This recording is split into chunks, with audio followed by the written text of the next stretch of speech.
Seguimos en esta reflexión. El pasado domingo vimos esa tergiversación asombrosa, pero que durante siglos se ha mantenido y se sigue manteniendo, de considerar el voto de pobreza, la pobreza, como una especie de grado de santidad. Y en eso se incluía el concepto, el estatuto de no trabajar. Porque el concepto de pobreza no es que te avíes con poco.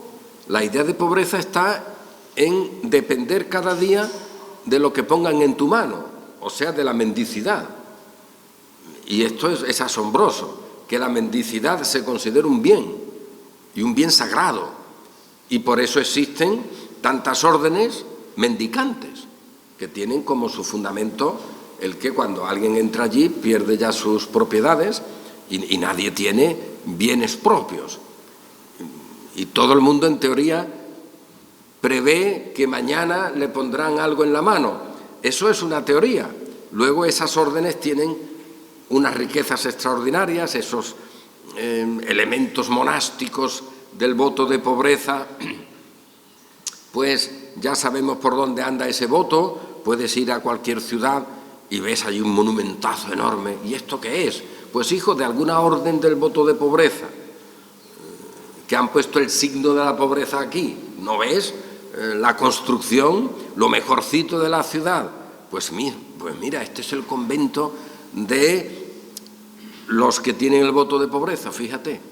Y esos cuadros extraordinarios los mandaron a hacer, bien pagados por cierto, al artista mejor del momento, pero el voto de pobreza estaba por ahí funcionando. ¿Y qué preveían? Que no iban a tener mañana para comer y quizá alguien le diera. No, ellos tenían sus buenas despensas ya preparadas. O sea, que tonterías las justas. Pero la idea ha quedado ahí y se motivó a la gente en la pobreza como un campo sagrado de alcanzar los bienes superiores. Eso es falso. En la Escritura no existe eso. Existe la condición de pobre, del que tiene necesidad, y eso pues está ahí en la providencia del Señor. Pablo dice, oye, que unas veces he tenido abundancia y otras veces he tenido necesidad. No pasa nada. Pero montar la condición de la mendicidad como un bien, eso es algo verdaderamente desastroso. Eso es una herejía inmensa. Eso va contra el Evangelio. Eso va contra la verdad elemental de las Sagradas Escrituras. Y sin embargo se ha considerado como el ejemplo supremo a seguir. Y ahí están tantos santos y santos y santos que han sido de órdenes mendicantes. Bueno, la Escritura ya nos avisa de que habrá esos desórdenes, de que habrá ese malinterpretar la Escritura para perdición de sí mismos, allá ellos. Pero hay que tenerlo en cuenta, cómo se llega incluso a considerar algo que en la Escritura de ninguna manera se enseña así, no solo como algo normal, sino como algo de grado superior, lo supremo. En fin, y eso es lo que tenemos durante siglos. Cuando la Iglesia cristiana, el cristianismo, empieza a ver eso como un bien, y lo empieza a ver pronto, porque ya surgen en los primeros siglos gente que considera que el irse a un desierto, a un lugar determinado, allá para salir del mundo, era un grado superior de santidad respecto a los demás, pues eso se empezó a interpretar con las propias Escrituras. Había gente que usaba algún texto aquí o allá para justificar eso. Hombre, lo que de ahí salga, muy bueno no puede ser. Todo lo que salga de ese criterio, luego muy bueno no puede ser. Y eso es una advertencia más como en la historia del cristianismo, desde los primeros siglos, lo que tenemos, y hay que subrayarlo, que esto realmente no se dice, nunca, en los libros no aparece. Al contrario, se piensa que, bueno, el cristianismo de los primeros siglos, eso fue gloriosísimo y que hay que acudir allí. Mira, no acudas allí, acuda a cualquier sitio porque tanto mal te vas a encontrar hoy como ayer y como en esos primeros siglos. Por lo tanto, la historia de la cristiandad, desde que está escrita esa historia, es la historia de su apostasía, es la historia de su desviación, es la historia de su mala interpretación. Y no nos debe extrañar esto, porque las cartas del Nuevo Testamento son ya ejemplo de cómo en ese mismo momento con los apóstoles, incluso en el contexto donde todavía estaban las señales extraordinarias del Espíritu Santo, incluso como sanidades, etcétera, pues las iglesias están totalmente en un camino en que se estaban corrompiendo. Y el aviso de los autores del Nuevo Testamento es sobre esa corrupción. A ver qué carta encontramos donde no haya esa perspectiva, en algunas de manera terrible, como la carta a los Gálatas, pero aquí mismo, oye, que nos encontramos con que una iglesia fiel, una iglesia que estaba vigorosa en la palabra del Señor, aún con eso se estaba desviando. Pues a ver qué tendríamos que sacar como conclusión de una iglesia que no fuese fiel y que no estuviera bien asentada en la palabra de Dios.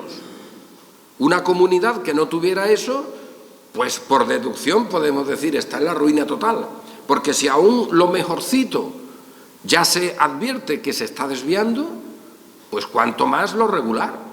Así que no nos debe extrañar, la historia de la cristiandad es la historia de la apostasía, del apartamiento, y eso hay que tenerlo en cuenta para buscar la realidad, para no equivocarnos, para no imaginar que si la Iglesia hacía no sé qué cosa en el siglo III, porque hay un documento en el que se dice que la Iglesia en tal sitio hacía tal cosa, que pensemos que eso sea adecuado y que haya que repetirlo.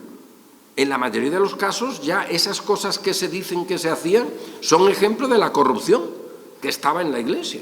Y eso hay que tenerlo en cuenta. Y entre esas corrupciones, pues la idea monástica, la idea de irse ahí a un lugar apartado, de vivir de lo que te daba el campo. Eso no sería el mal del todo. El problema es que encima luego eso fue fabricando un modelo de santidad que incluso llegó a ocupar el sitio totalmente desviado que habían ocupado antes los mártires. Esto es interesante, hay ahí una percepción del martirio casi como hoy, que si tú terminabas esta vida martirizado, tenías ya la salvación asegurada, y muchos buscaban el martirio por eso. Hay que ser brutos, pero bueno, brutos, aún hoy en muchos lugares se plantea esas cuestiones todavía de una manera en la que, bueno, los mártires de la fe esa específica, pues se van de inmediato al paraíso, ¿no? Y cosas de ese tipo. Pues esto se dio en el cristianismo en la época de persecuciones, y había luego la conclusión de que quien había muerto en el martirio, pues ese ya tenía garantizado el cielo, estaba ya en el cielo, ese había ido directo, y que las cosas de él, el lugar donde estaba, pues hombre, un elemento de condición sagrada tenía especial. ¿Cómo iba a ser lo mismo estar en una iglesia sin santos, sin mártires, que estar en una iglesia con mártires?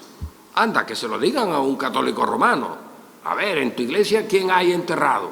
En la mía está Pedro y Pablo, allá en el Vaticano. Y si hace falta, traigo a Santiago y lo pongo allí en Galicia, que por falta de santos no quede. Y si no hay santos, que se rebelen. Que no está la Virgen, pues la presentamos. Una Virgen que venga por acá y nada, en el campo apareció.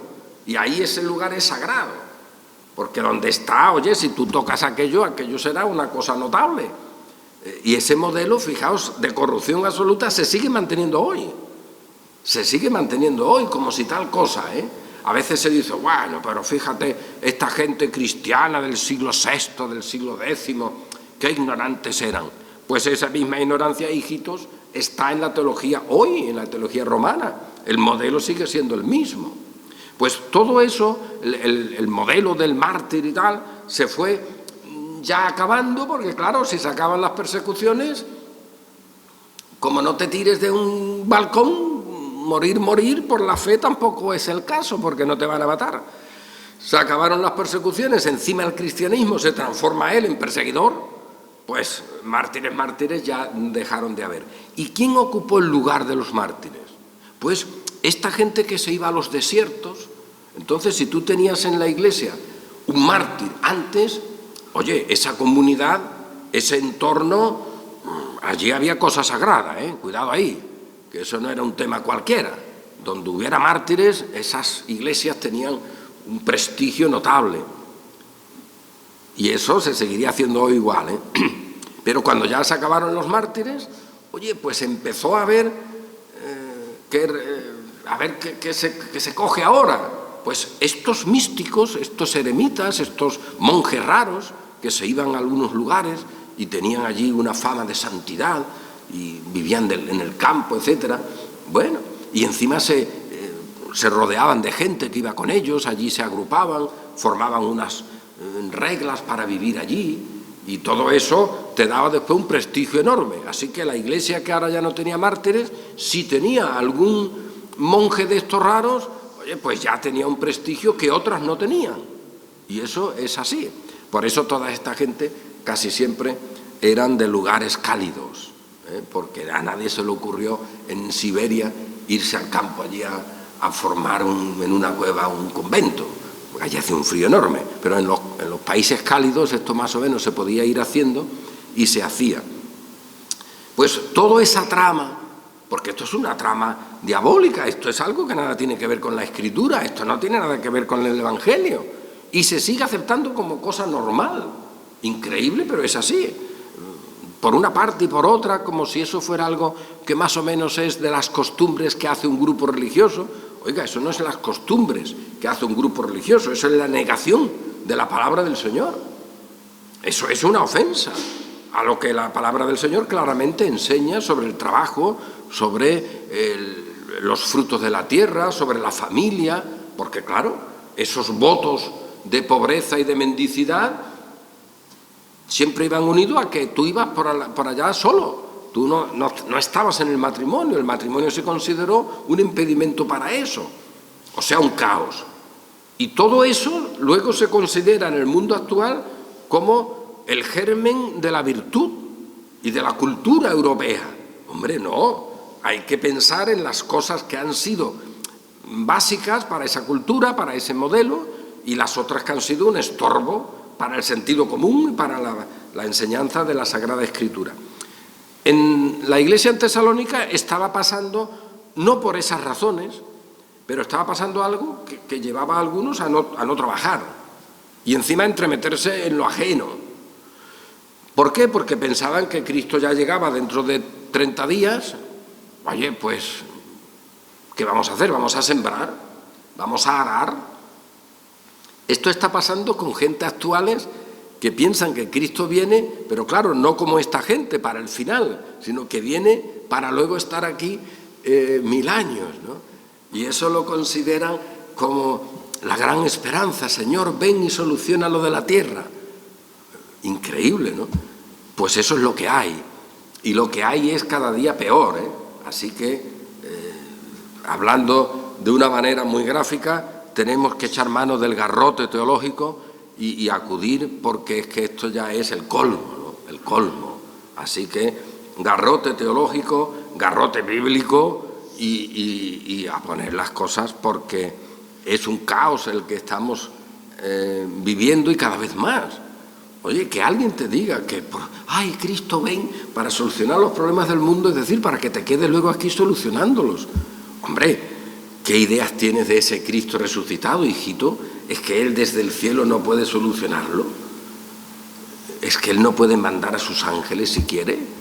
¿Es que Él no puede hacer lo que le dé la gana? ¿Es que Él tiene que venir físicamente a solucionarlo? No está en su poder, no está en su mano el corazón de los reyes, el corazón de los príncipes. El que se diga, y que se diga normalmente en el mundo evangélico, ay, Señor, ven para que se solucionen las injusticias del mundo. Oiga usted, ¿es que Dios no tiene poder si no está presente físicamente? Esto es el colmo. Así que garrote bíblico, garrote teológico, porque la cosa está para no dormirse, es decir, la cosa está muy chunga, como se dice por aquí por el sur, muy estropeada. Y en este caso el concepto de vida, de qué hacer en el tiempo que resta. Oye, porque el tiempo que resta está ahí, y ese tiempo es hasta que el Señor venga finalmente, que no es para venir y luego estarse aquí un tiempo. En ese venir el Señor, pues se habla de un arrebatamiento, de un estar con Él para siempre. Ese arrebatamiento ha servido a muchos para hacer unas figuras históricas enormes, lo que Pablo usa como metáfora y como realidad espiritual final. El Señor viene con los que están con Él y al mismo tiempo resucitan. O sea, ¿eso cómo se explica? ¿Cómo explicamos que el Señor viene con los que nos han precedido, que están con Él? Cada uno puede tener en su familia creyentes que tú digas, oye, pues mira, vendrán esos creyentes que conocemos con Él, pero al mismo tiempo resucitan sus cuerpos. Y todo eso es previo a nosotros. Eso está antes de lo que nos ocurra a nosotros, pero ¿eso qué tiempo hay? Eso es una realidad que establece un orden que nosotros no podemos medirlo. Vienen con Él. Él trae a los que han muerto ya. Y Él los trae, es decir, el pueblo está con Él, como ahora en el cielo. Pero en ese venir, en ese momento final, los muertos en el Señor resucitan. Y luego nosotros, que ya no morimos, porque somos transformados. Y por eso Pablo dice, nosotros no precederemos, ellos están antes. ¿Y qué? Y ese es el final. Y así siempre con el Señor. Bueno, pues hay gente que con eso del arrebatamiento y tal, han hecho ahí un montaje gráfico, un montaje de película, nunca mejor dicho, un montaje de ciencia ficción asombroso. Así que garrote bíblico, garrote de sana enseñanza, porque la cosa está verdaderamente destructiva. Y el apóstol nos señala esto.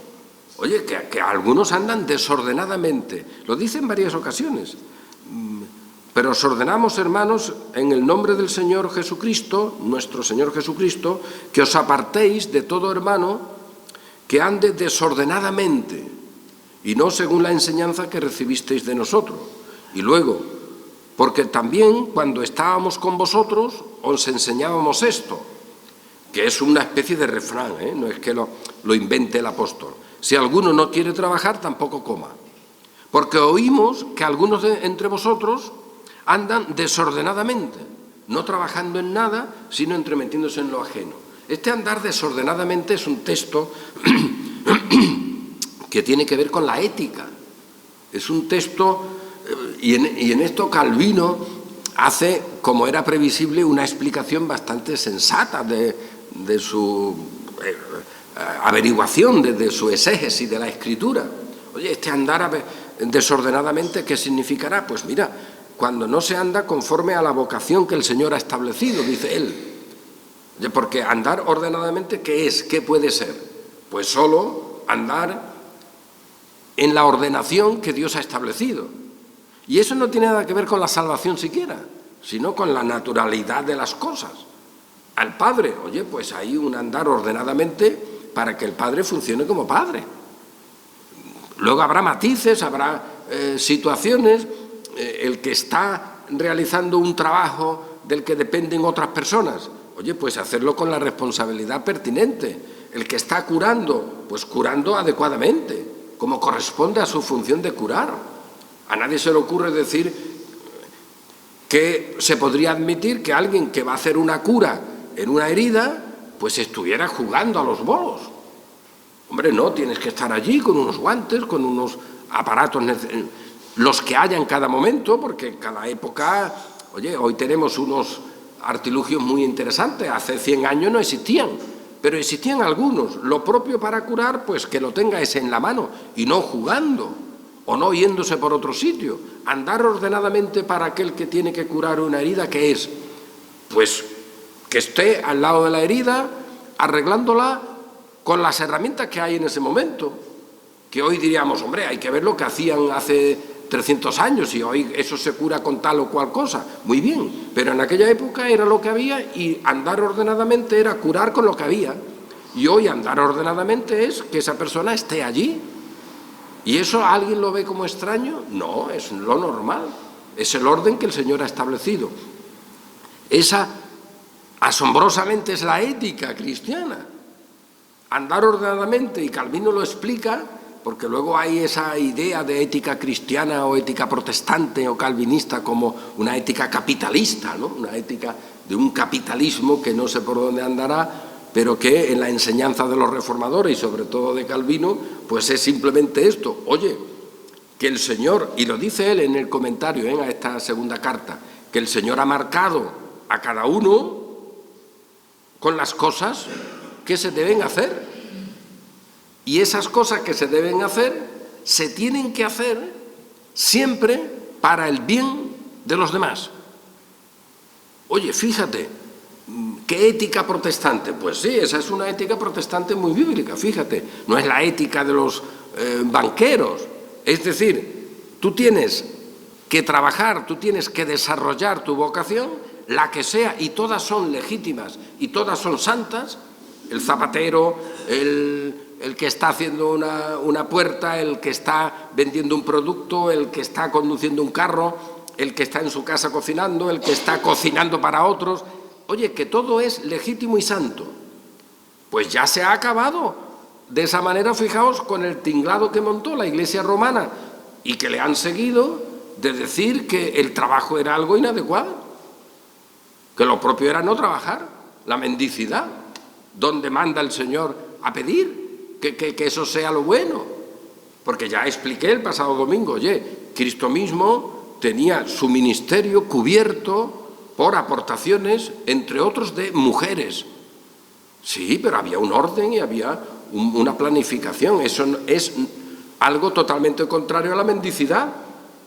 Él no iba pidiendo, no es un mendigo, no tiene donde recostar su cabeza, pero no es el mendigo. Él tiene un orden para sus planes, para su trabajo. Él está trabajando. Es más, lo califica así: mi padre trabaja y yo trabajo. Aquí no hay momento de pararse. ¿Qué pasa? Que ese trabajo es un ministerio determinado para el cual se necesitan unos bienes para que tú no tengas que ocuparte en otra cosa, y esos bienes se han planificado. Y en el caso de Cristo, para más situación chocante, provisto por mujeres.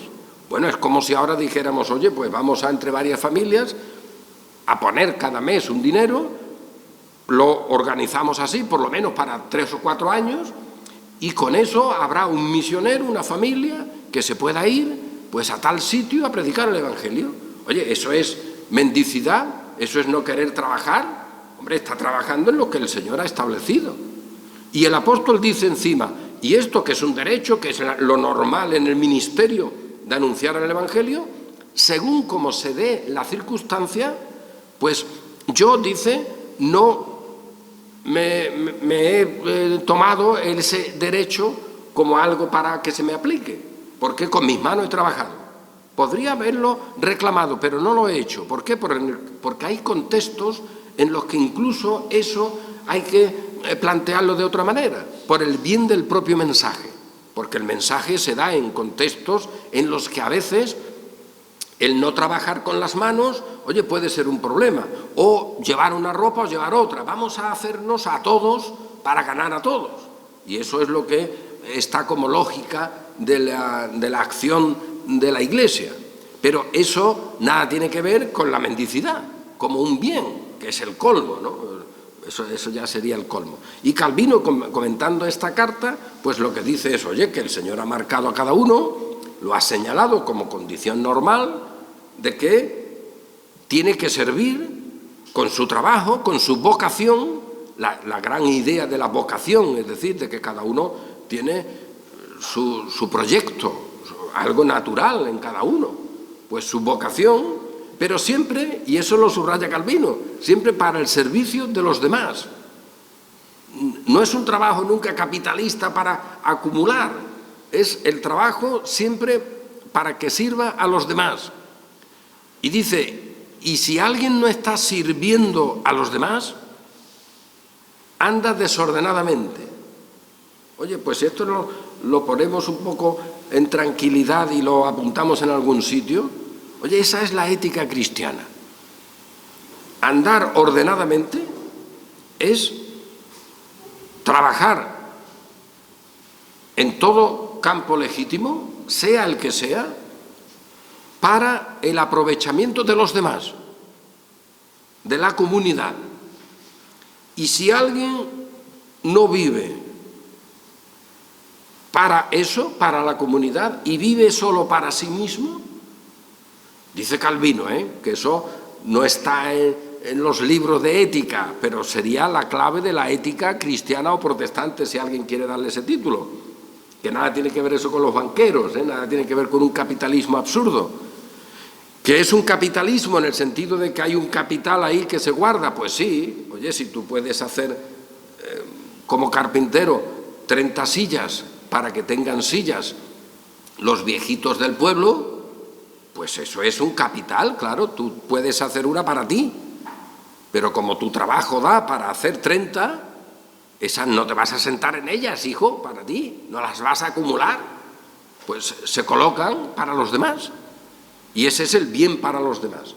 Y Calvino lo que viene a decir, y esto, repito, habría que tenerlo en cuenta siempre, para poner las cosas en su sitio. Oye, ¿la ética protestante cuál es? ¿Cuál es? ¿La ética bíblica cuál es? Pues mira, conformarte con lo que tienes, porque el Señor así lo ha establecido, no agobiarte, no buscar la riqueza de manera inadecuada, no buscar enriquecerse, porque eso es perdición y un camino que ha perjudicado a tantos, nos dice la Escritura, pero eso no significa el trabajo abundante para el servicio de los demás, como sea. Y el servicio a los demás es la clave para que ese trabajo tenga sentido y sea ordenado. Si vives para ti mismo, hagas lo que hagas, acumules, investigues, etcétera, pues no andas ordenadamente. Ese es el texto de Calvino literal sobre estas materias.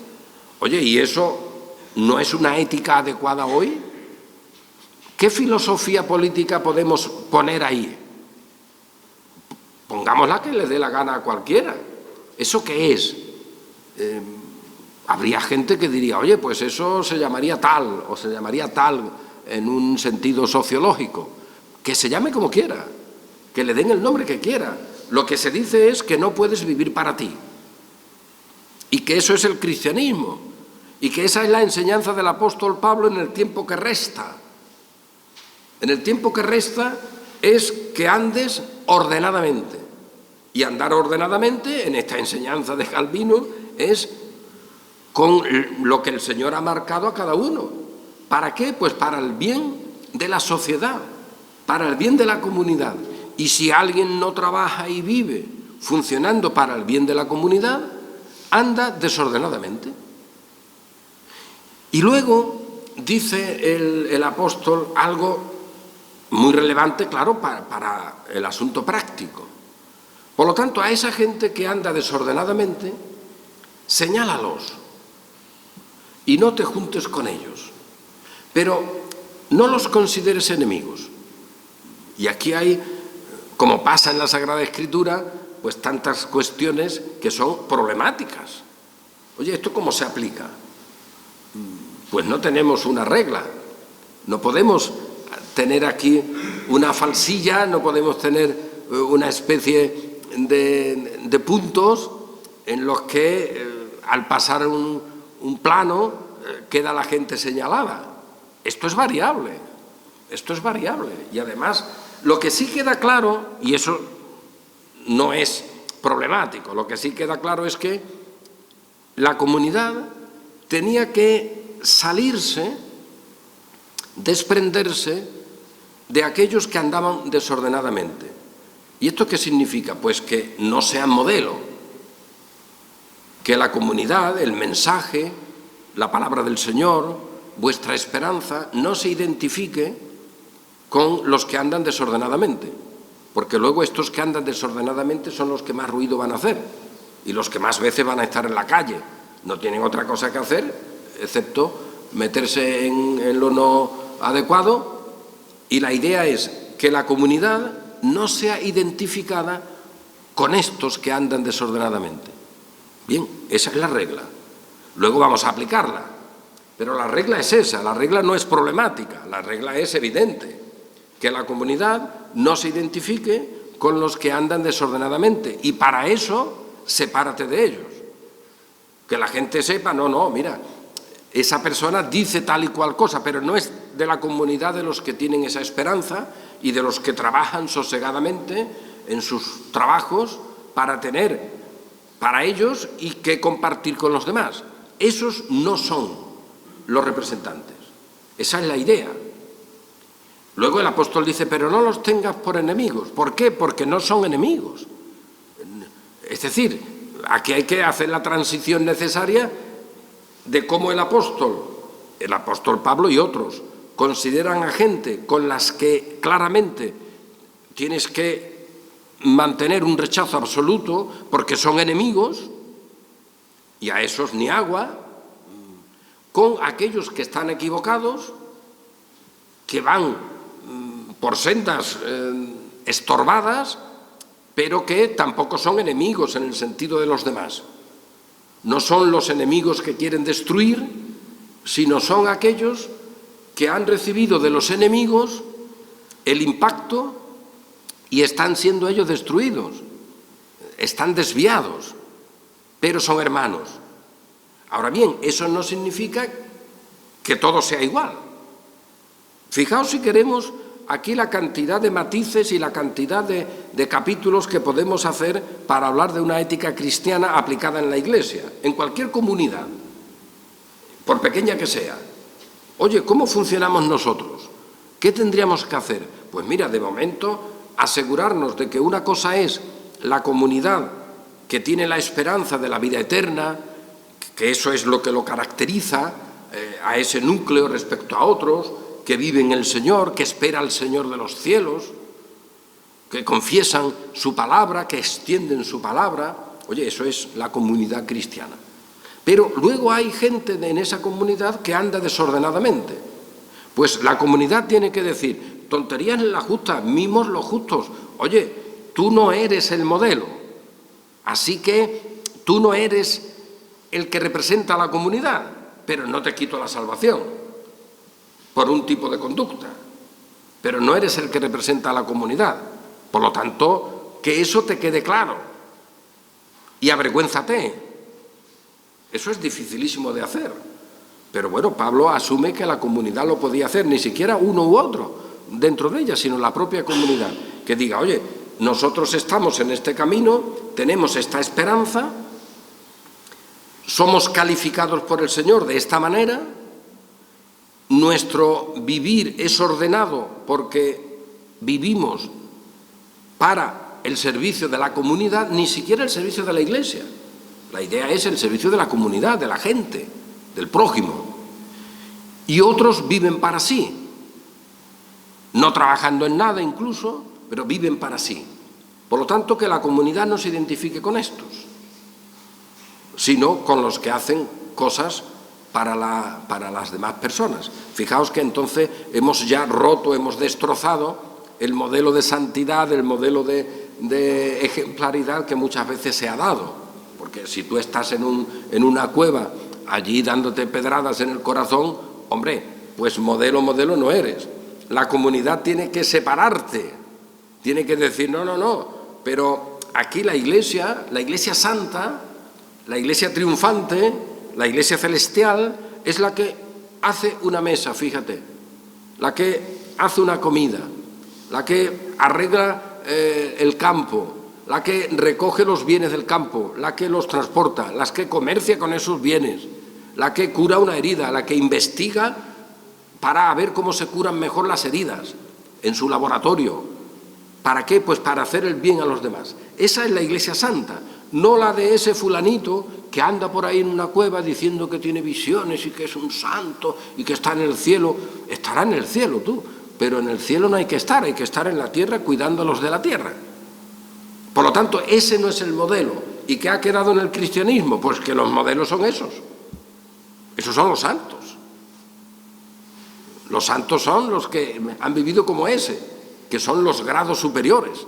Mientras que lo que dice el apóstol es en tu casa, con tu familia, trabajando, haciendo lo que cada uno debe, sabiendo que eso será siempre relativo, procurando el bien de los demás. Y que cualquiera que viva para sí mismo, como ese que está ahí o cualquiera otro, en otro contexto, ese no anda ordenadamente. Y por lo tanto, la Iglesia debe decir, esos no son los que representan a la Iglesia.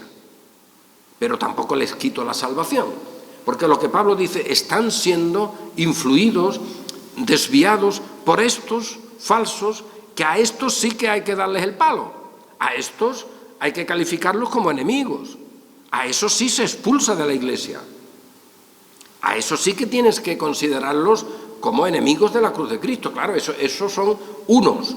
Pero luego están en la comunidad otros desviados que dice el apóstol, para el tiempo que resta, y de ahí la gran importancia de esta enseñanza, que tenemos que considerarlos no como no salvos, pero que al mismo tiempo no nos tenemos que juntar. Es decir, que hay que señalar. ¿Y esto cómo se hace? Pues mira, yo no lo sé, vamos a intentarlo, vamos a arreglarlo. Cualquiera de nosotros puede pensar y decir, oye, hay que ver, esto es verdad, fíjate, fulano, cetano, cetana, es que no son modelos, tú. Es que hay que ver, fíjate, las cosas que hacen, cómo viven. Son enemigos. No serán enemigos, pero desde luego no puedes presentarlos como modelo de la comunidad. Oye, yo no me veo en ellos. Esa gente que no le dan un soplío, como se dice, ¿no?, en el ojo a nadie para sacarle una mota. Es que no dan un palo al agua, que viven para sí mismos. Oye, qué contentos están con ellos. Esta gente que funcionan solo para ellos. En Corinto había algunos de esos. Incluso en la Santa Cena se llevaban ellos la comida y comían ellos. Y comían a gusto. Y yo creo que incluso hablaban de lo bien que comían. Y algunos incluso se pasaban la bebida. Y el hermano de al lado pasando necesidad. Hijo, ¿tú qué eres? ¿Tú de dónde vienes o a dónde vas? Pues lo que Pablo dice, a esos señaladlos, pero no los consideréis enemigos, porque están en una situación de descalabro, de desviación, por causa de falsos maestros. A esos falsos maestros es a los que hay que darle que no hablen más.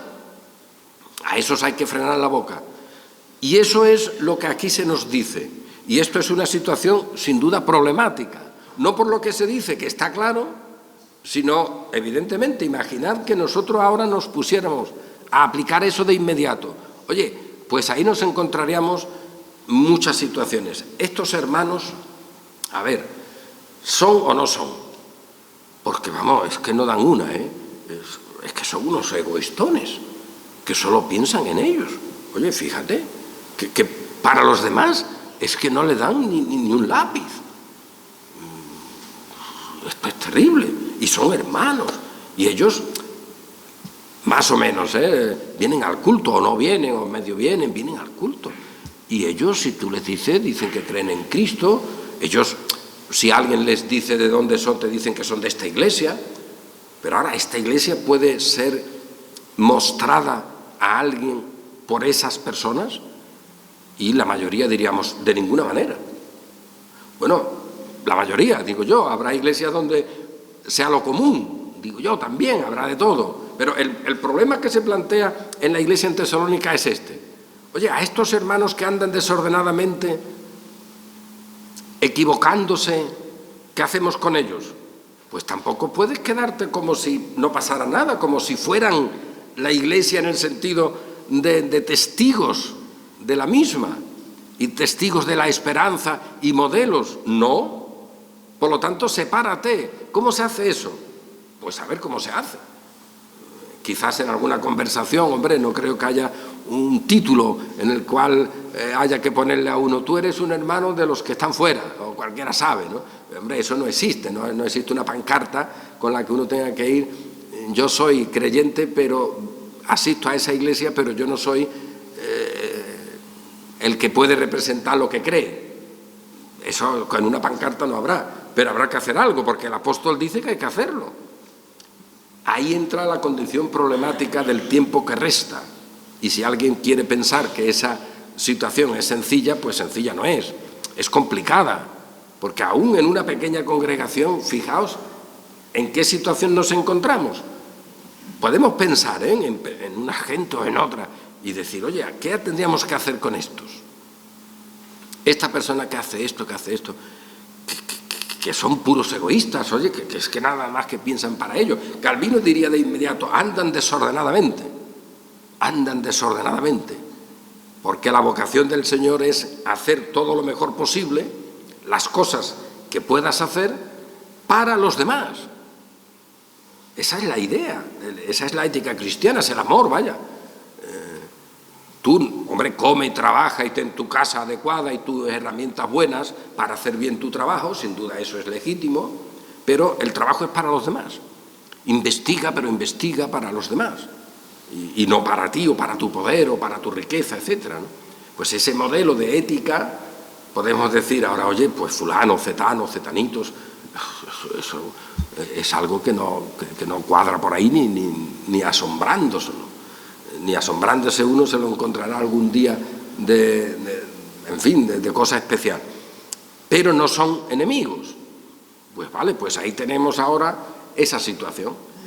¿Enseñanza para todo eso? Pues claramente que una cosa es la fe, la esperanza de la Iglesia que se anuncia. Esa palabra que desde vosotros, dice Pablo, ha salido y ha sido llevada por toda la enorme comarca de vuestra geografía. Oye, que la Iglesia será pequeñita, pero, oye, desde vosotros ha salido la palabra. Eso no es luego representado por los que andan desordenadamente. Así que tenlo en cuenta y separa esa situación. Que no sea lo mismo, pero no los tengas por enemigos. Por lo tanto, hay ahí una serie de personas a los cuales había que tratarlos de esa manera. No era la Iglesia toda, no era la mayoría de los creyentes, pero había algunos, dice Pablo, oye, que me he enterado que algunos pues andan desordenadamente en ese tema del trabajo. Luego podemos hablar de otras cuestiones diversas, pero esa es la condición problemática del tiempo que resta para que la Iglesia aplique las enseñanzas del Evangelio a la propia Iglesia, a los propios creyentes, pero que eso no quite el fundamento de lo que el apóstol ha dicho. Oye, vosotros, como pueblo, como comunidad, como Iglesia, estáis elegidos por el Señor, Él os ha reservado, Él os ha guardado. Vosotros no sois de la noche, vosotros estáis en el día, a vosotros no os cogerá en la venida del Señor, el día del Señor. Hay quien quiera poner ahí domingo, como día del Señor. ¿Con cuántas contradicciones se va a encontrar en el texto? El día del Señor vendrá como ladrón en la noche. Es como si alguno quisiera decir, el domingo vendrá como ladrón en la noche. Hombre, pues que lo pongan, porque así se verán las contradicciones. Pero a vosotros no os cogerá así. ¿Por qué? Porque para nosotros no es una cosa de incertidumbre. El Señor vendrá, claro, sabemos. No sabemos los tiempos ni las ocasiones, porque vendrá como ladrón en la noche, por lo tanto no hay ahí un margen de conocimiento, pero a vosotros no os cogerá de esa manera. A vosotros no os cogerá desprevenidos, a vosotros no os cogerá como si no supierais, porque vosotros sabéis que viene y sabéis que llega. El tiempo no, pero sabéis que llega. A los otros sí, a los otros será como una cosa totalmente imprevista, porque no tienen ese criterio. Es más, se burlan de ese criterio. Vosotros que sabéis, no os cogerá como ladrón en la noche, y por lo tanto, vivid en consecuencia, ordenadamente, el tiempo que resta. Y esta es la enseñanza que vamos viendo, que durante algunos domingos iremos retomando, y ya con esto concluiremos esta mirada breve a la segunda carta a los tesalonicenses. De momento hoy nos quedamos con estas cuestiones de vida cristiana, de firmeza, de esa petición que hace el apóstol, que el Señor os confirme en todas estas cuestiones, que os edifique, edificaos unos a otros, animaos unos a otros. Oye, pues esta es nuestra labor en el tiempo que resta. Pero en ese tiempo que resta, acordémonos de esa sana enseñanza de Calvino en el comentario que él hace. Oye, que para andar ordenadamente eso tiene que ver con la marca, con lo que cada uno ha recibido como vocación del Señor, y eso tiene que hacerse lo mejor posible siempre para beneficio de los demás. y que si se vive para sí mismo, se anda desordenadamente. Eso ya como principio ético. Y a partir de ahí, fijaos, todo lo que se puede hablar, todo lo que se puede hacer, todo lo que se puede proyectar, no en la Iglesia celestial, sino en la Iglesia viviendo aquí el tiempo que resta. Y esto creo que nos abre a todos perspectiva para conocernos mejor, para funcionar sirviendo al Señor como conviene y para también tener una palabra adecuada para corregir, para instruir, para llevar a cabo todas las cosas que el Señor ha puesto para sus hijos. Así que con alegría estamos en estas observaciones que nos presentan la verdad de Dios y la condición problemática de esa verdad para todos nosotros durante este tiempo que resta. Amén.